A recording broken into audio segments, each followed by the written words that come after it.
परमेश्वर की हज़ूरी में आप सभी का स्वागत है। आप सभी को मेरी तरफ से जय मसीह की। आज मैं आपको बताऊंगी कि प्रार्थना के भेद क्या हैं, आप प्रेयर कैसे कर सकते हैं। तो आप मेरे वीडियो को पूरा देखें ताकि आप जान सकें कि प्रार्थना हम कैसे कर सकते हैं, घर पे परमेश्वर की आशीषों को हम कैसे ले सकते हैं, परमेश्वर तक हम कैसे पहुंच सकते हैं। तो मैं आपको बताऊंगी कि परमेश्वर हमसे कैसी प्रार्थना चाहता है कि हम उसके साथ प्रार्थना करें। मेरा विश्वास है कि आज का वचन से आप ब्लेस हो जाएंगे और आज के वचन आपके आशीष का कारण होगा और आज के वचन से आपको समझ आएगा कि आप प्रार्थना कैसे कर सकते हैं अपनी ज़िंदगी में। आप जानते हो कि आप बिना प्रार्थना के इस दुनिया में कुछ भी नहीं कर सकते, क्योंकि प्रार्थना हमारे लिए बहुत ज़रूरी है।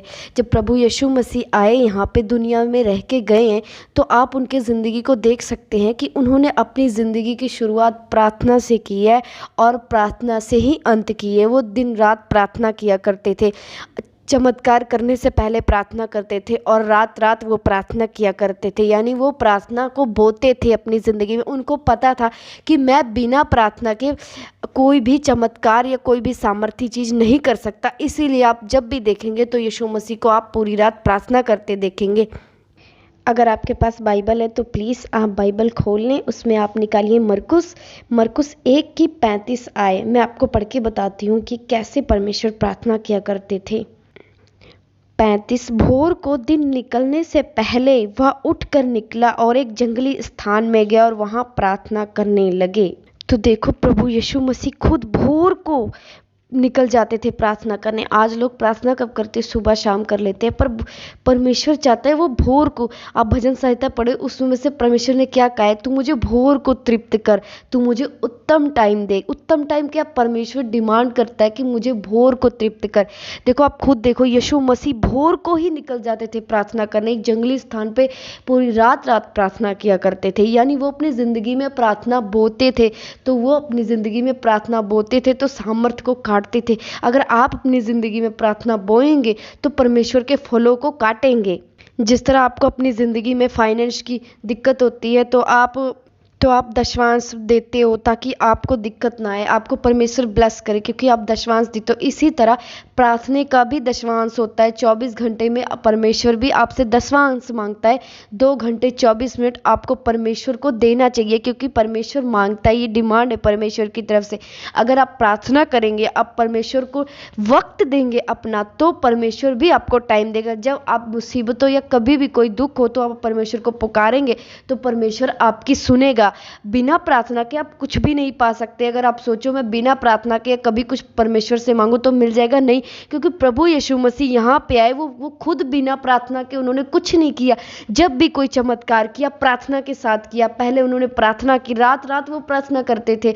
चेले चुनने से पहले उन्होंने पूरी रात प्रार्थना की। आप देखिए, दुनिया का परमेश्वर खुद जब वो प्रार्थना कर करके सब कुछ अपने पिता परमेश्वर यहोवा से ले रहे, तो हम तो इंसान है, हम बिना प्रार्थना के कैसे उम्मीद कर सकते हैं कि हमें कुछ मिल जाएगा। आपको मैं और बता देती हूँ कि प्रार्थना से आपको क्या मिलेगा। अगर आपके पास बाइबल है तो आप यूहन्ना 15:7 खोलें कि प्रभु यीशु मसीह क्या कह रहे हैं। मैं पढ़ रही हूँ यहाँ पे 7 से, यदि तुम मुझ में बने रहो और मेरा वचन तुम में बना रहे तो जो चाहो मांगो वो तुम्हारे लिए हो जाएगा। देखो, प्रभु यीशु मसीह क्या कह रहे हैं, यदि तुम मुझ में बने रहोगे और मेरा वचन जो बाइबल में लिखा है, जितने सारे वचन है, तुम में बना रहेगा, यानी उस वचन के अकॉर्डिंग आप चलोगे तो जो चाहो मांगो वो तुम्हारे लिए हो जाएगा। देखो, परमेश्वर क्या कह रहे हैं, परमेश्वर ऐसे थोड़ी ना कह रहे हैं कि मैं किसी को कुछ दे दूंगा। परमेश्वर ने साफ यहाँ पे कहा है, यदि तुम मुझ में बने रहोगे और जो मेरा वचन है, जो मेरे परमेश्वर का वचन है, अगर वो तुम में बना रहेगा तो तुम जो चाहो मांगोगे, तब तुम हो जाएगा तुम्हारे लिए। अगर आप कुछ भी मांगेंगे तब वो आपकी ज़िंदगी में होएगा, अगर परमेश्वर का वचन आपकी ज़िंदगी में है। अगर आप परमेश्वर में प्रार्थना करते हैं, दिन रात परमेश्वर के नाम की दुहाई देते हैं, अपना 10वां अंश परमेश्वर के प्रार्थना के साथ देते हैं, तो आप कुछ भी परमेश्वर से मांग सकते हैं तो परमेश्वर आपको देंगे। ये परमेश्वर के भेद है। पर बहुत जो मसीह में नए आए हैं या जो न्यूबॉर्न मसीह है, कई मसीहों को नहीं पता होती ये बातें कि प्रार्थना हमें कैसे करनी चाहिए। तो आप यहाँ से जान सकते हैं कि अगर आप ऐसे प्रार्थना करेंगे जैसे प्रभु यीशु मसीह करते थे। लोग कहते हैं हम यीशु मसीह को फॉलो करते हैं, सही, पर यीशु मसीह को रियलिटी में फॉलो करो कि वो थे कैसे। वो प्रार्थना बोने वाले इंसान थे। अगर आप ध्यान से उनकी ज़िंदगी के बारे में पढ़े तो वो सबसे ज़्यादा क्या बोलते थे, वक्त बोलते थे। सबसे ज़्यादा वो परमेश्वर के साथ रहा करते थे और हमेशा प्रार्थना में लगे रहते थे। अगर वो प्रार्थना करके हर एक चीज़ दुनिया में ले रहे हैं, शांति सुख, तो हम बिना प्रार्थना के कैसे उम्मीद कर सकते हैं कि हम बिना प्रार्थना के परमेश्वर से कुछ भी ले लेंगे। ये गलत। परमेश्वर कुछ भी नहीं देंगे बिना प्रार्थना के। क्यों? प्रभु यीशु मसीह खुद यहाँ पे इंसान बन के आए तो वो खुद प्रार्थना करके सब कुछ लेते थे। यीशु मसीह हमें बता के गए हैं कि अगर इंसान हो तुम, तो मैं इंसान बन के आया हूँ और मैं तुम्हें बताता हूँ कि आप अपने पिता परमेश्वर से दुनिया की चीज़ें आप कैसे ले सकते हैं। अगर परमेश्वर ऐसे ही सबकी सुन लेते तो यीशु मसीह कभी ना आते यहाँ पे बताने कि तुम्हें जीना कैसे है, तुम परमेश्वर में जी कैसे सकते हो, अपना चरित्र ना प्रकट करते और हमारे पापों के लिए अपने आप की बलि न चढ़ाते। अगर परमेश्वर आए तो पहले आप उनकी ज़िंदगी पे जाइए, उनको देखिए वो कैसे थे, जिस तरह वो चल रहे थे। अगर आप चलना शुरू कर दे फिर आप यीशु मसीह को मानने वाले मसीह होएंगे। बाइबल में लिखा है जो बोता है वो काटता है। अगर आप प्रार्थना बोओगे तो फल भी पाओगे। जो परमेश्वर के फल है, पवित्र आत्मा के फल क्या हैं, वो ऐसे ही नहीं मिलते हैं। आप मेरी वीडियो में देख सकते हैं, मैंने आत्मा के फल के बारे में बताया है। आप जान सकते हैं ये ऐसे नहीं आता। जब आप प्रार्थना बोओगे तो फल पाओगे, बिना प्रार्थना के आपको वो फल नहीं मिल सकते।